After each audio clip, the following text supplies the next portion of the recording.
घोटकी जे रौंती जे कच्चे में पंहिंजूं केटियूं ठाहे वेठल बदनाम धाड़ियल सुल्तू सर जो चवणु हो त हुन ॾोहनि जी दुनिया छॾे ॾींहुं आहे जंहिं सबबु कच्चे में अमन क़ाइमु आहे, पर जेकॾहिं खेसि पुलिस तंग कयो त हू मजबूर थी हिकु दफ़ो ॿीहर ॾोहनि जी दुनिया में हलियो वेंदो।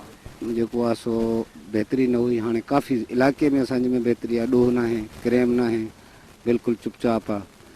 जेकॾहिं असांजे इन में ख़ुशि हूं, एतिरा ख़ुशि हूं जो जीअं ईद जे चंड जे ख़ुशि हूं असां हाणे अॻे खां पहिरें खां असां काफ़ी बहितर हाणे अमुन हले थो। मां ईअं चवां थो अमुन ईअं थींदो पहिरीं बहितरी पुलिस में अचे, उनखां पोइ वॾेरनि में। काफ़ी माण्हू जेके आहिनि हाणे अॻु में माना हाफ़राई ज़्यादा थींदा हुया, हाणे जेको आहे थोरो घटि थियनि नथा, ख़तमु न थिया आहिनि, कमु ग़लति हलनि था। काफ़ी के पुलिस ऑफिसर सही आहिनि, के जेके आहिनि हाणे सही न आहिनि। पहिरियों सभु सही न हुया। हाणे बि असां इहो चवंदासीं त पुलिस में बहितरी अचे। जेके के पुलिस वारा आहिनि, सभिनि जे लाइ मां नथो चवां, जेके के इलाइक़नि में रहनि था, शुफ़ारती ईंदा आहिनि। माना असांजे इलाइक़े में जेके बि एसएच ईंदा आहिनि शुफ़ारती ईंदा आहिनि। उनखे चयो वेंदो आहे त बाबा तव्हांखे असां मोकिलियूं था, तव्हां फ़िलहाल माण्हुनि खे बज़दन कयो, फ़िलहाल माण्हुनि खे ख़राबु कयो, जीअं ॾोहनि जी ज़िंदगी में अचनि।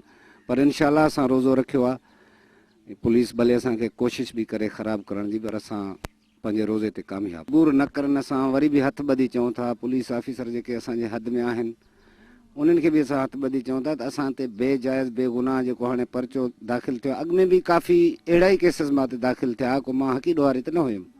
ईअं ई नाजाइज़ एफआईआर थींदियूं। मां कचे जी दुनिया वसाई वञी, झंग जी दुनिया वसाई, न त मां असली पके जो रहंदड़ हुयुमि।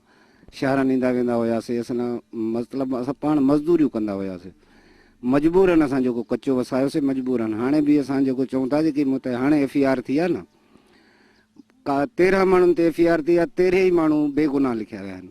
मां हथ ॿधी चवां थो त इहा एफआईआर ख़ारिज करनि, छो जो इहे 13 माण्हू एफआईआर खून जी में अची विया। 13 ई माण्हू माना ईअं सम्झ झंग वसाईंदा वञी।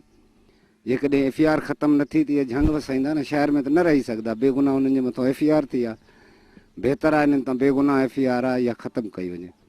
तॾहिं मां ईअं चवां थो जीअं बेगुनाह एफआईआर कंहिंजे मथां न थींदी, तॾहिं हे इलाइक़ो ऐं कचे जो जुड़ियो बि इलाइक़ो आहे, एफआईआर बेगुनाह न थिए त माण्हू बहितरु रहंदा, न त सारा ई ईअं धाड़ियल थी वेंदा जीअं मां